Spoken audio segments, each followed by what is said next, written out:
Oke, selamat pagi rekan-rekan semua. Hari ini kita akan mulai episode pertama dari podcast yang kita namakan Outstanding. Jadi di dalam podcast ini kita akan mengundang outstanding people untuk berbagi pikiran, filosofi, ilmu untuk kita pelajari bersama. Ya. Apakah pikiran, filosofi, ilmu itu kita terima atau kita kritisi, ya terserah sama kita, ya kan?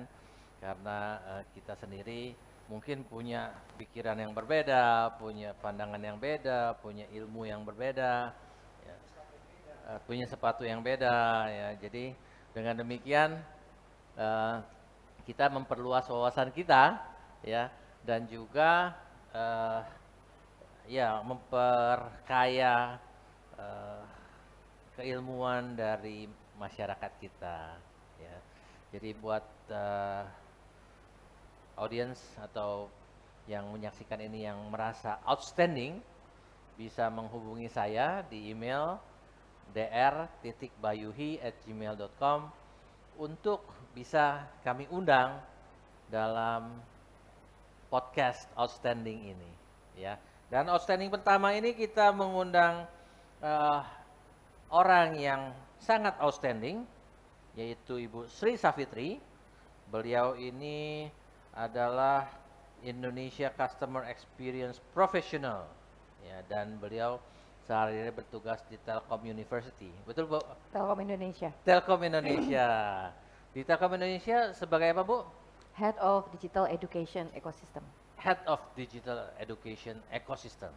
Wah, luar biasa. Kita beri tepuk tangan dulu ya kepada Bu Fitri, panggilannya Bu Fitri. Bu Fitri. Bu Fitri ini baru menyelesaikan doktor ya Bu ya di tahun 2022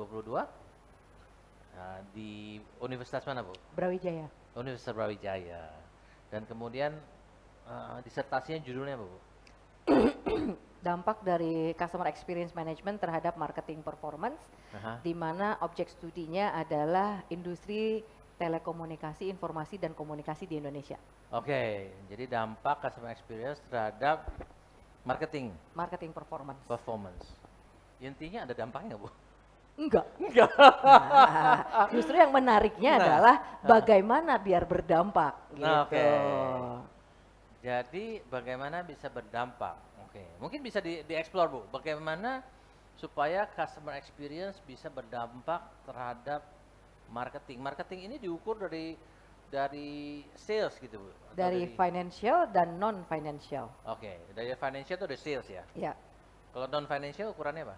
Kepuasan, Oke. churn, eh, kemudian juga satisfaction, loyalty gitu ya. Hmm, Hal-hal yang tidak bersifat financial. oke. Jadi intinya bagaimana supaya customer experience bisa mempengaruhi secara positif marketing, Marketing performance. marketing Iya, performance. betul. Bagaimana cara Bu? Oke, baik.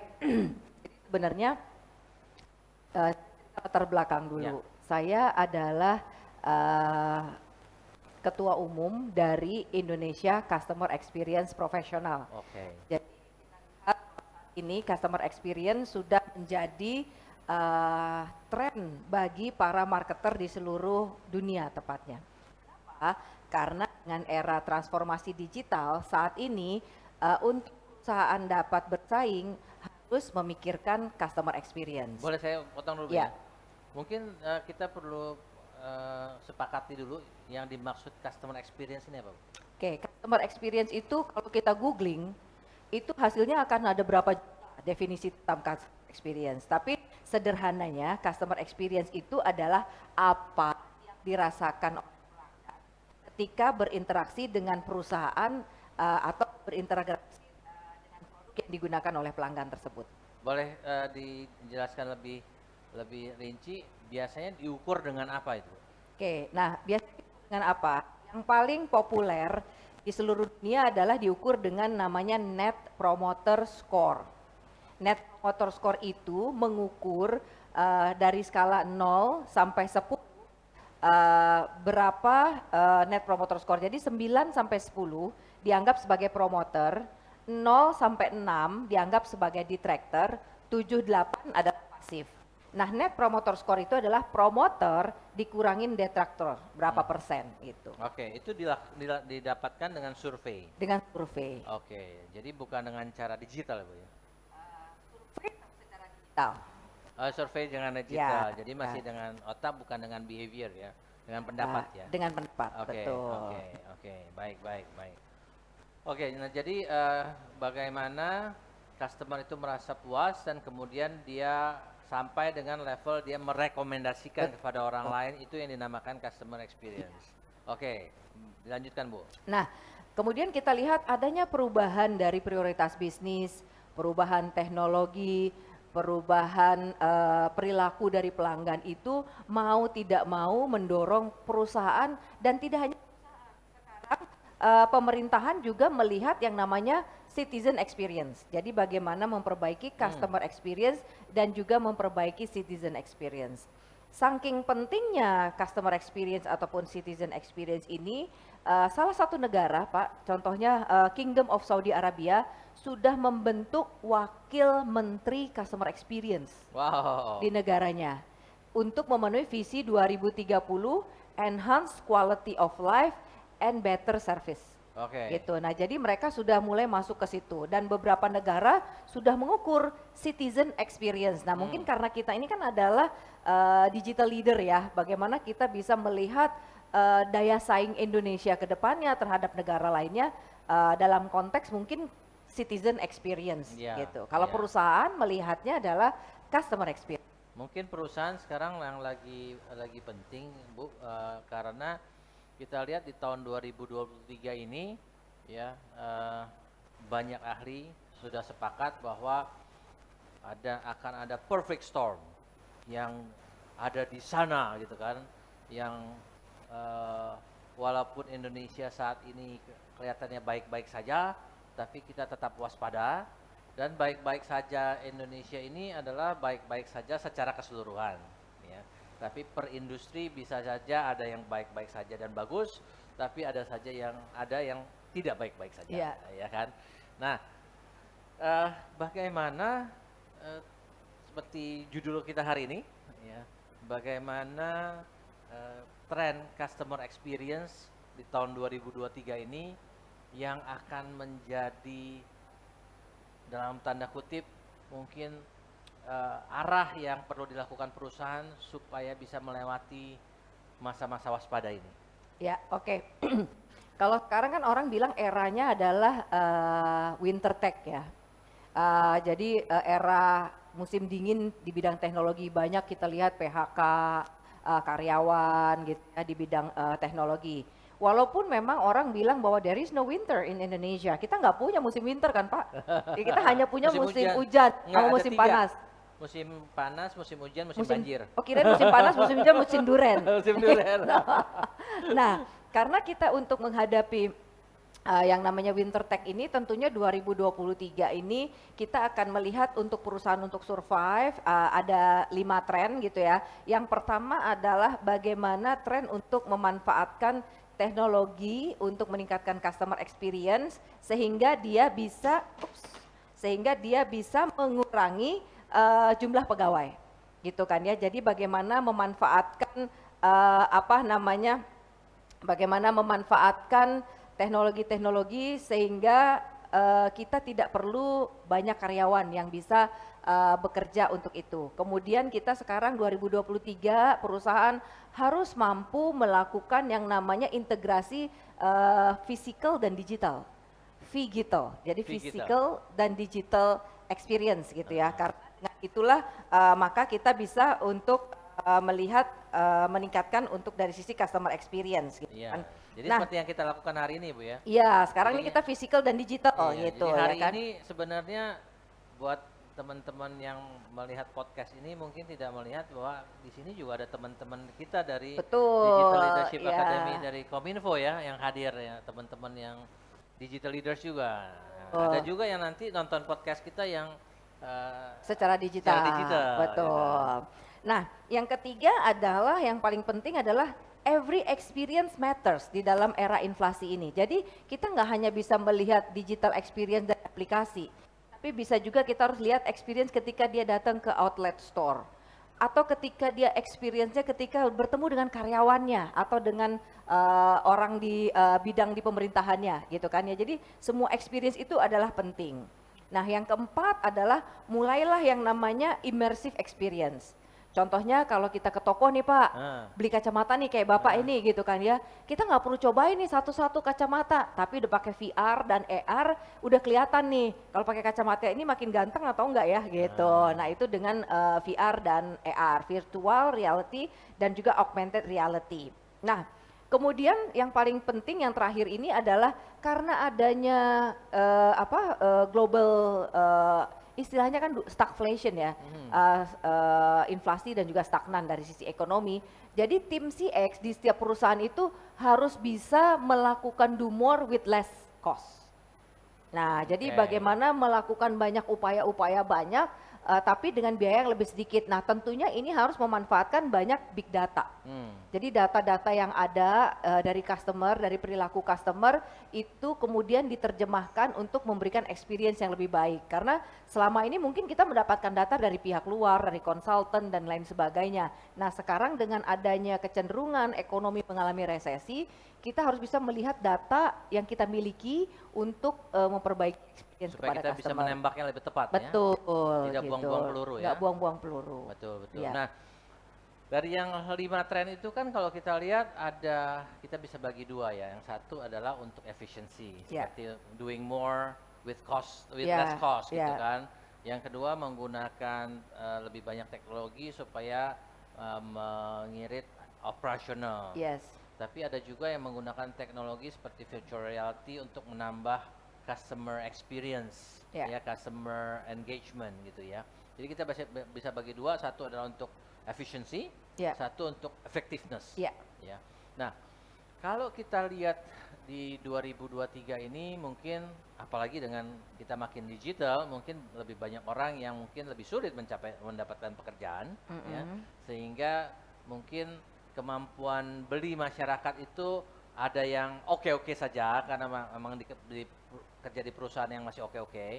Ada juga yang kerja di perusahaan yang tidak oke, yang banyak yang misalnya perusahaan yang ekspor ke Amerika Serikat, ekspor ke negara-negara lain yang mereka sedang mengalami winter sehingga mereka nggak beli gitu ya, sehingga otomatis perusahaan ini pun mendapatkan kesulitan, mungkin mereka juga mendapatkan kesulitan pekerjaan. Sehingga tentunya aspek harga akan menjadi salah satu pertimbangan yang besar sekali. Ya. Pertanyaan saya, Bu, secara populasi pada umumnya di Indonesia ini, mana yang lebih menang? Perusahaan yang dengan customer experience yang baik atau dengan harga yang murah? Wah, itu pertanyaan $1 million question. Hanya bisa dijawab oleh konsultan dan nggak bisa dalam waktu singkat ini. Oke, sekarang kita lihat gini ya. Hasil riset menunjukkan perusahaan yang fokus pada customer experience, khususnya di masa pandemi, itu akan survive di dalam jangka waktu yang lama. Jadi kita mengukur ketika kejadian krisis ekonomi 2008. 1998. Jadi perusahaan yang fokus terhadap customer experience khususnya di masa pandemi, dia justru akan survive di jangka waktu yang lama. Kemudian valuasi perusahaannya akan naik, sahamnya dia juga akan naik karena customernya loyal. Contohnya gini Pak, saya kasih contoh. Apple mahal, iPhone mahal atau murah? Mahal. Tapi kenapa setiap dia rilis iPhone 7, 8, 9, 10, orang ngantri? Karena customer experience-nya dia yang sangat bagus kan, gitu kan. Karena kita kalau beli Apple itu kan ibaratnya rusak aja, misalnya dia nggak sesuai manufacturer standarnya aja, dia ganti baru, gitu kan. Nah jadi ketika customer experience-nya itu bagus, walaupun dia harganya mahal, orang akan loyal dan perusahaan itu akan survive dalam jangka waktu lama. Tapi kalau itu produknya adalah komoditi, beras, bawang tadi misalnya gitu ya, orang cari murah Pak. Oke. Gitu Jadi lah. tergantung kelasnya juga ya. Tergantung Dari gitu kelas, kan. kelas barangnya. Nah, Jadi iya. kalau customer experience berarti kalau kita ngomong strateginya Michael Porter itu kelasnya diferensiasi lah Iya, ya. gitu. Kalau kita ngomong yang undifferentiated, kita ngomong Iya, price leadership ya kan. betul gitu.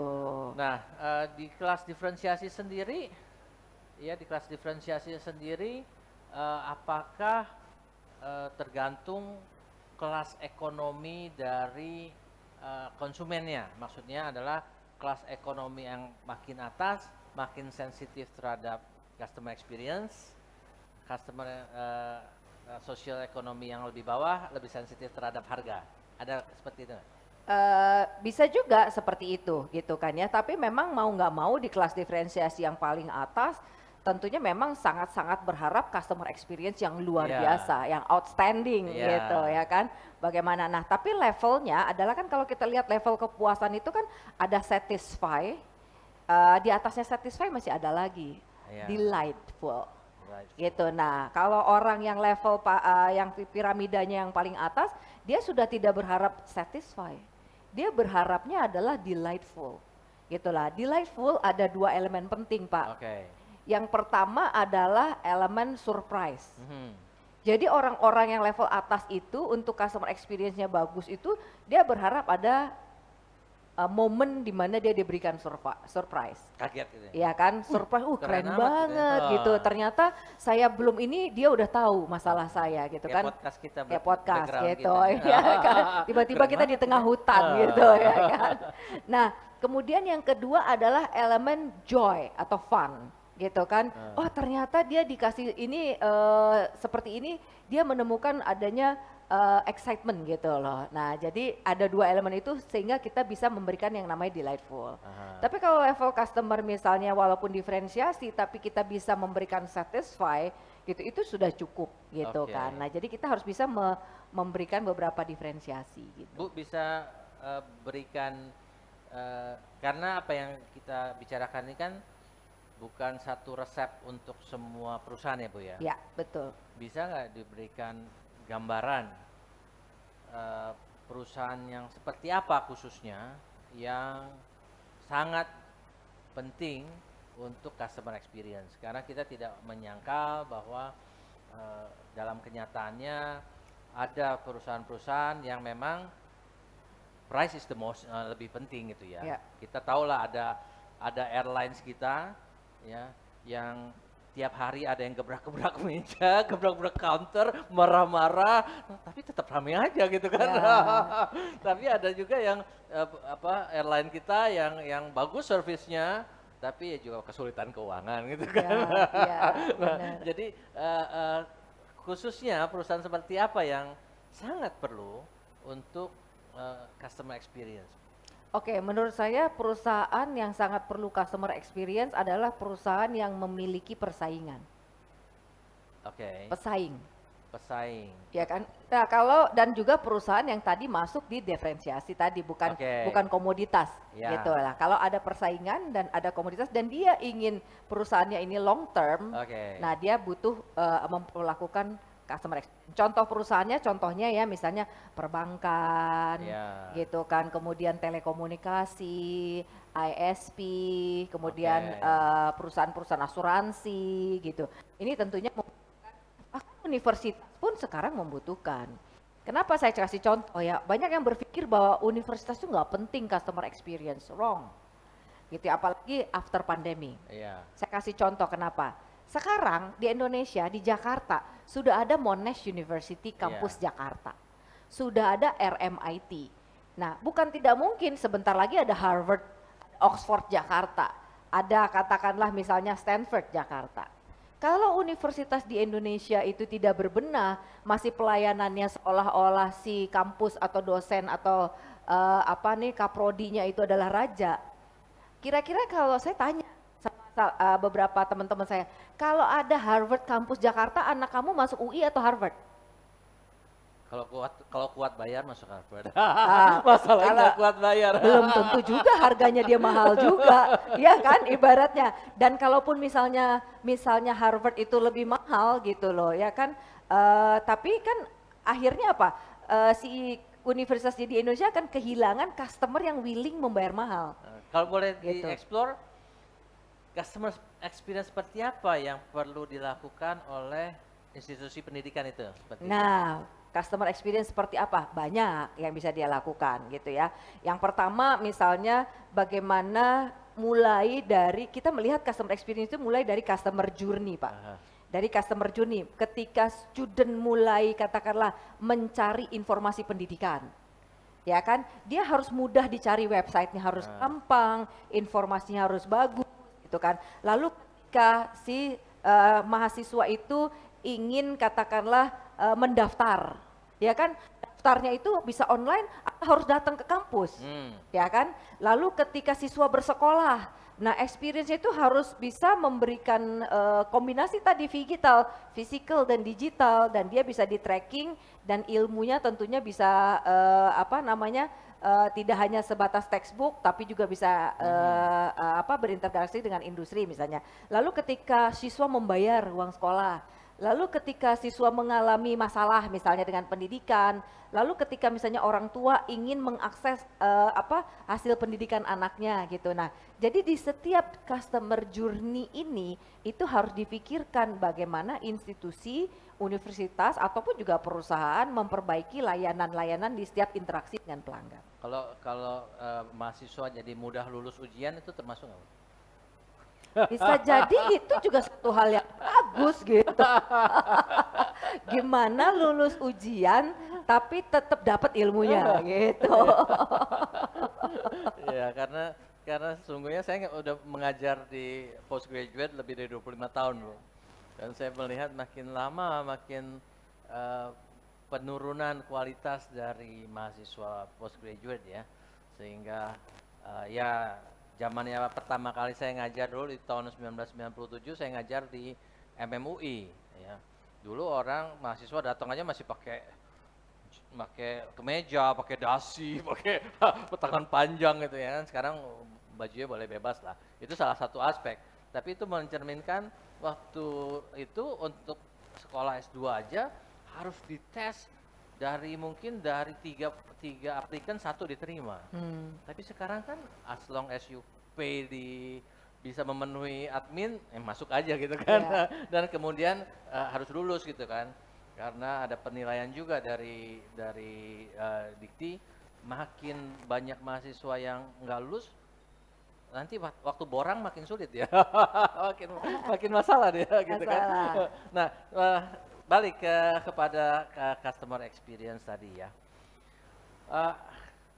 Jadi customer experience membangun masa depan company tersebut seperti brand equity ya Bu ya. Jadi Ya, berarti betul. customer experience contribute to brand equity. Ya. Dan brand equity juga komponennya salah satunya adalah product quality ya. Nah, sekarang antara customer experience sama product quality mana yang lebih penting? Kita nggak bisa lihat mana yang lebih penting gitu, product quality sama ini. Nah, berarti saya mau kembali ke hasil disertasi saya Ya. tadi ya. Jadi ternyata hasil disertasi saya terhadap perusahaan industri TIK di Indonesia, marketing performance only, pengelolaan customer experience terhadap marketing performance itu nggak berpengaruh langsung. Nah, tapi agar dia pengaruh harus disertai dengan perbaikan operational excellence. Jadi operasinya harus simple, harus efisien, dan ini harus memanfaatkan teknologi.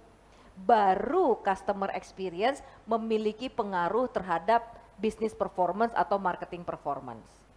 Jadi operasional di dalam perusahaan atau di dalam pemerintahan itu harus efektif dan efisien dulu. Oke. Itu Jadi satu intinya syaratnya. Kalau misalnya kita ketemu company yang orangnya ramah segala macam, oke Bu, baik Bu, nanti kita akan bereskan. Kapan akan beres? Ya nanti kalau udah ada perkembangan kita kabari gitu ya. Ya. Kita paling marah Iya, gitu rasanya. Ya kalau udah perkembangan kabari, saya mau taunya kapan ada perkembangannya gitu kan. Nah, kalau itu nggak bisa gitu. Ramah atau aspek yang cantik aja nggak cukup. Oke. Gitu ya kan, harus disertai sama operasional yang. Yang kedua, yang paling penting yang harus dilakukan adalah value co-creation dengan customer. Jadi kita harus mampu memanfaatkan big data, data-data customer behavior sehingga kita bisa menciptakan value co-creation. Contohnya, Ya. kopi Starbucks, Heeh. ya kan? Dia Starbucks itu adalah salah satu use case di mana dia jago banget bikin value co-creation. Kalau misalnya Pak Bayu beli kopi macchiato yang kopi hitam gitu aja kan cuma 25.000. Heeh. Ya kan? Tapi kalau kopi yang apa namanya kopi latte 35.000. Tapi kalau kopi yang value co-creation yang ditambah karamel, ditambah apa namanya vanilla, ditambah apa, harganya jadi 55.000. Tapi satu hal yang Tapi saya- ini value co-creation nih, gitu. Iya, tapi Ya satu kan? hal yang saya catatan ya, seringkali kalau di Starbucks itu mau tambah satu shot nggak Bu, Pak? Mau ini tidak dikasih tahu bahwa itu menambah harga. Nah, itu saya rasa itu part yang harus dicatat ya. Iya. Ya, seringkali itu, oh ternyata harganya jadi segini gitu kan. Iya. Mestinya sih pada saat mau nambah shot nggak Bu, satu shot sekian gitu kan. Ya. Mau nambah karamel nggak, Ya. karamel sekian gitu. Nah, Nah itu gimana Bu? Dari itu sudut bagian pandang dari customer experience? bagian dari itu kan value co-creation itu bagian dari operational excellence-nya. Nah. Berarti bisa jadi SOP-nya ada, Nah. tapi si people-nya tidak melakukan itu kan. Karena terkadang kalau saya dikasih tahu mau tambah vanilla tambah 10.000 Bu Oke, gitu. ya. Nah, jadi beda SOP-nya. antara branch sama branch yang SOP-nya eksekusinya ya. Iya, Nah, gitu berarti kan. part of the customer experience Nah, juga itu kan. betul, karena apa? Suksesnya itu adalah depend on people sebenarnya Iya. kan ujung-ujungnya. Jadi customer experience hanya akan baru berhasil faktornya kalau kita lihat 90% itu on people. Kalau itu fee digital, fee Iya, digital. iya. Ya kan kalau kita ngomong misalnya customer experience Tokopedia kan they don't face Iya, any people kan. betul, dia digital gitu. Fully Iya. digital ya. Ya, betul. Ya. Interesting. Oke, karena memang podcast kita juga tidak didesain untuk terlalu lama, Mbak Fitri. Bisa dirangkum nggak apa sih yang ingin sekali Mbak Fitri sampaikan kepada pemain bisnis di Indonesia ini, ya, tentang tren digital customer experience ini yang perlu diperhatikan dan perlu diterapkan supaya mereka bisa melalui masa-masa waspada ini dengan harapan yang lebih baik. Tapi juga tentunya sekali lagi kepada siapa saja nih yang perlu memperhatikan seperti itu sehingga lebih tepat karena memang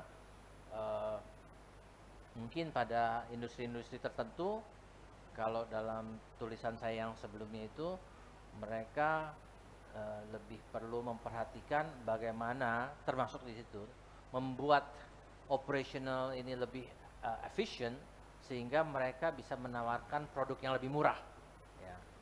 Kalau kita tahu ya tentunya Porter saja membagi kuadran antara price and diferensiasi. Berarti price itu setara dengan seluruh diferensiasi yang dia lakukan gitu kan. And apalagi di dalam fase tekanan ekonomi biasanya traksinya lebih kepada harga ya. Contohnya misalnya ya kita akan lebih lihat di tahun 2023 ini apakah di masa-masa sulit orang-orang yang kemampuan ekonomi berkurang mereka akan lebih memilih Starbucks atau lebih memilih kopi kenangan misalnya gitu kan. Nanti kita lihat ya, tapi memang kedua itu kan memang punya ya kalau kita kaji punya positioning yang beda gitu ya. Yang satu lebih kepada take away, yang satu lebih kepada enjoy di tempat gitu kan. Tapi akhirnya kalau kita lihat menurut Theodore Levitt at the end ya semuanya itu sama gitu kan. At the end semuanya itu mencari minuman bahkan bukan hanya kopi, but any beverages actually ya kan. Nah, silakan Mbak Fit mungkin pesannya kepada industri-industri apa strengthen ya punya customer experience dengan apa yang harus dilakukan. Saya kira pertanyaannya tadi panjang banget ya. Baik, untuk saya kira ada dua hal yang penting. Yang pertama kepada pemerintah, ya pemerintah perlu mulai memperhatikan yang namanya citizen experience. Alright, Karena dengan pemerintah itu sebagai barometer sebuah negara. Kalau pemerintah sudah memperhatikan citizen experience, maka perusahaan akan meniru. Yes. Dia akan memperbaiki customer experience. Pemerintah memiliki good citizen experience, dia akan meningkatkan daya saing negara itu sendiri. Yes. Dan diikuti dengan perusahaan. Nah, kepada perusahaan, khususnya perusahaan-perusahaan yang ingin survive jangka panjang, seperti katakanlah di bidang perbankan, tadi saya ceritakan di bidang pendidikan, kemudian juga di bidang ISP gitu ya, telekomunikasi gitu ya. Mau nggak mau customer experience, transformation dari customer experience bukan lagi opsi, tapi sudah merupakan kewajiban.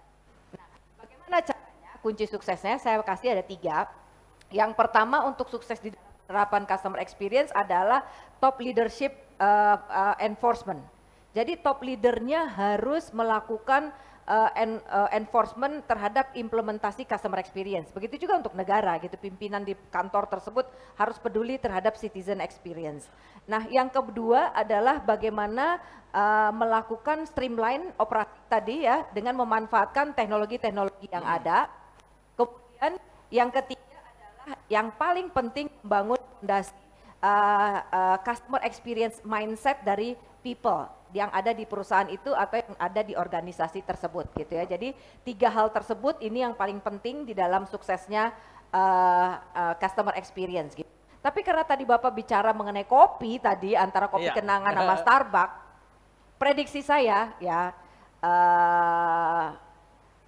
untuk orang-orang yang peduli harga tentunya akan ke kopi kenangan, janji jiwa dan lain sebagainya.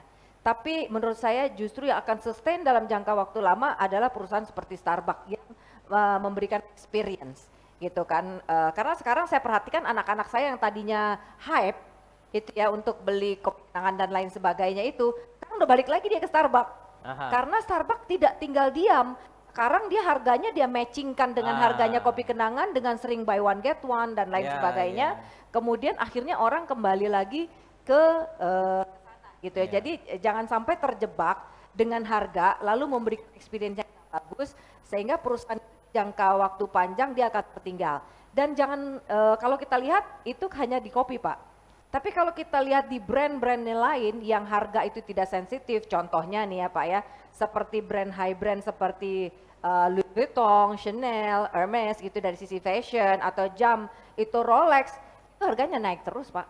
Iya. Udah naik terus aja, contohnya saya kasih contoh, kebetulan saya mengamati. Untuk jam Rolex gitu misalnya ya, itu sorted 1,5 juta. Saya juga bingung, emang orang kenapa ya? Gitu kan ya, ternyata gara-gara ya itu experience service dia yang bagus yang dia berikan sehingga orang justru tetap membeli mau harganya naik terus. Nah jadi maksud saya adalah poinnya adalah kita harus melihat positioning dari perusahaan. Kalau dia perusahaan yang di top paling atas di mana orang itu tidak sensitif terhadap harga, dia tetap menaikkan harga nggak masalah, tapi dia harus memberikan experience yang lebih bagus. Nah, tapi kalau memang dia dari sisi perusahaannya di level bawah, ya tentunya dia harus mengconsider terhadap pricing juga gitu. Tapi tidak boleh mau yang bawah mau yang atas tadi tidak boleh melupakan customer experience. Gitu. Oke, jadi baik bawah atas perlu customer experience, tapi mana yang lebih ampuh nanti membuat orang beralih juga sangat tergantung levelnya, level produknya maupun level otomatis lewat target customernya gitu Bu ya. Makin atas tentunya dia makin mencari uang sih harga sih gua bisa bayar, tapi gua pengen seneng gitu kan. Kalau yang bawah seneng sih seneng, tapi kalau harganya mahal ya mendingan gua rada nggak seneng lah gitu kan. Satu catatan Bu yang tadi yang kesimpulan nomor 1 menarik sekali yang tentang government mesti makin memperhatikan customer experience. Ini benar sekali karena kalau kita lihat government pun sekarang udah going to digital ya. Dan salah satunya adalah OSS. Ya. Baru kemarin ketemu sama teman-teman bisnis, mereka komplain bahwa OSS menjadi SOS katanya. Karena banyak hal yang kemudian masuk SOS, nggak kelar-kelar jadi panjang. Ya.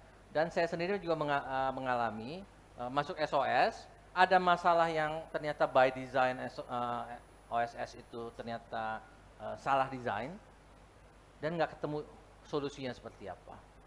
Luar biasa sekali. Tapi tetap kita berikan kredit yang besar sekali tentang usaha mendigitalisasikan government services atau e-government ya. Kalaupun ada kekurangan sana kekurangan sini ya itu adalah eh, masa pembelajaran, masa pembetulan ya. Tapi makin kita memberikan perhatian sama seperti Mbak Fitri katakan asal atasannya memberikan perhatian, tapi bukan hanya perhatian perintah terus nggak diperiksa di bawah gitu ya. Dia perintah, dieksekusi, tapi dieksekusinya ini yang tidak dikontrol sehingga kenyataan yang dialami oleh masyarakat jadi berbeda dengan yang diinginkan oleh yang atas gitu ya. Ya. Ya. Mungkin saya tambahkan ya, karena banyak dari audiens kita dari pemerintahan gitu. Satu benchmark yang paling bagus untuk citizen experience yang bisa dilihat di lembaga pemerintah adalah pemerintahan UAE, United Arab Emirates, khususnya pemerintahan di Dubai. Jadi di Dubai itu pemerintahannya, kalau saya habis bikin visa Dubai, saya tiba-tiba dapat notifikasi untuk mengukur Net Promoter Score. How likely would you like to recommend Dubai? Yeah. Gitu, your experience dengan UAE kepada orang lain. Itu adalah pengukuran Net Promoter Score. Jadi baru saya ngurus visa udah ditanyain. Yeah. Gitu kan. Nah, di situ pemerintahnya udah memanfaatkan e-government berbasis artificial intelligence. 1 minggu peraturan bisa dia rubah. Wow. Jadi dia benar-benar cepat untuk mengubah Based policy. on feedback, ya? Based on feedback. Contohnya, biasanya negara Arab liburnya itu kan Jumat Sabtu. Sekarang dia bilang populasinya kita dunia udah internasional, bisnis udah internasional. Dia rubah tuh kebijakannya liburnya itu Sabtu Minggu. Wow. Gitulah. Ini mengubah itu berdasarkan feedback dari masyarakat itu dengan sangat cepat. Yeah. Dan si pemimpinnya bilang gini, in Dubai katanya dia, no matter you were a lion or a gazelle, you have to run. Yes. Jadi kan manusia ibaratnya kamu itu lion, singa, raja hutan, atau kamu gazelle itu kayak rusa, yang kan si gazelle, si singa itu kan berlari untuk menangkap mangsa. Si rusa dia juga adalah mangsa, dia harus lari juga biar gak dimakan. Nah, maksudnya di Dubai itu kamu itu orang level atas, orang level bawah, orang pintar, orang bodoh, siapapun di sini harus berlari dengan cepat. Nah, kita lihat dampaknya sekarang karena pandemi sekarang Pak, Western gitu dari Eropa, dari Amerika yang mau masuk ke regional, tadinya hubnya di Singapura sama Hong Kong. Sekarang pindah ke Dubai. Oke. Banyak perusahaan-perusahaan sekarang udah shifted matanya itu ke arah sana dengan berbagai insentif yang diberikan oleh pemerintah di sana, gitu kan. Nah, salah satunya juga nih saya mau ceritakan juga untuk saya kemarin baru minggu lalu saya dari Dubai, bagaimana si government-nya menghadapi pandemi 2023, dia membentuk yang namanya unemployment fund. Jadi dia melihat akan terjadi banyak pengangguran, dia bentuk unemployment fund, si warga pekerja di sana diwajibkan membayar asuransi yang besarnya 10 dirham. Itu sekitar 42.000 tiap bulan. Tapi kalau dia di PHK, gaji dia $5.000 minimum.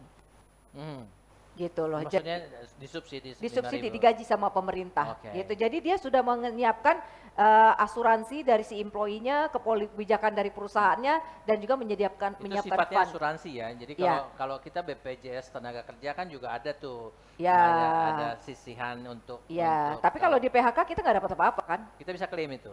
Iya, klaim uang itunya, uang tabungan kita, tapi bukan gajinya gitu. Kalau dia digaji sampai dia dapat pekerjaan berikutnya.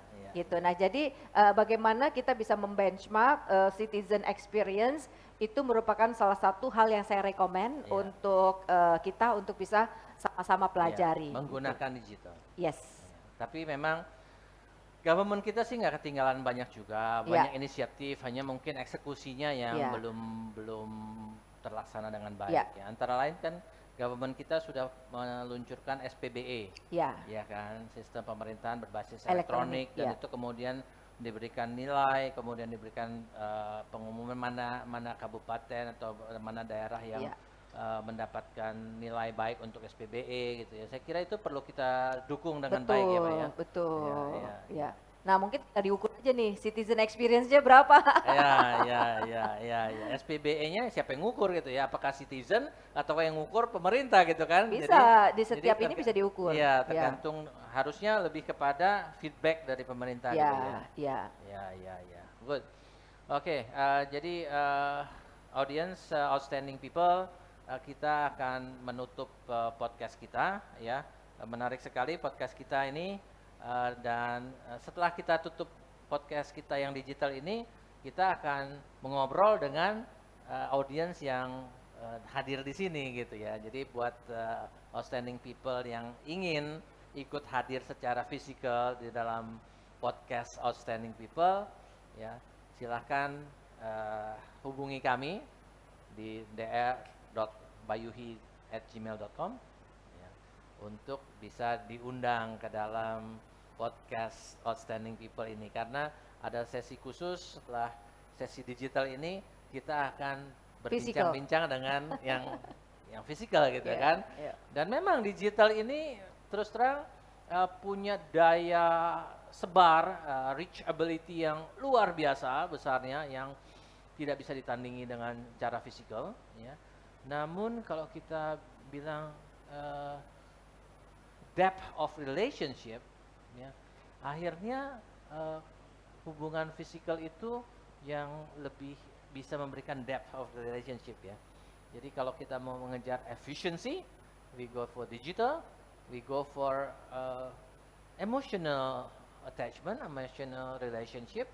Kelihatannya masih physical yang lebih baik ya. Betul. Saat ini. Saya nggak tahu kalau kita udah masuk ke metaverse, maybe juga different ya. The landscape might be changing juga ya. Oke, Mbak, terima kasih banyak, ilmunya luar biasa sekali. Saya kira apa yang disampaikan oleh Mbak Fitri ini, jangan lupa, adalah merupakan ekstrak dari sebuah pembelajaran S3 doktor yang kita tahu masuknya mungkin nggak sulit, tapi keluarnya yang sulit. Kalau UI masuk sulit, keluar sulit. Keluar sulit ya. Ya, jadi banyak yang kita tahu yang akhirnya DO karena udah kelamaan masa kuliahnya ya kan. Proposalnya sih udah ada tapi nggak dieksekusi. Bikin proposal aja bisa bertahun-tahun gitu ya. Belum dieksekusi, belum ujiannya gitu kan, belum perbaikannya gitu ya. Jadi luar biasa sekali. Sekali lagi selamat atas doktornya, dan selamat sekali, topiknya sangat relevan, sangat berguna, practicability-nya itu sangat tinggi yang bisa diterapkan, sehingga tentunya disertasi seperti ini yang kita perlu sosialisasikan lebih luas supaya bisa diimplementasikannya. Makasih Mbak Uni. Makasih. Terima kasih.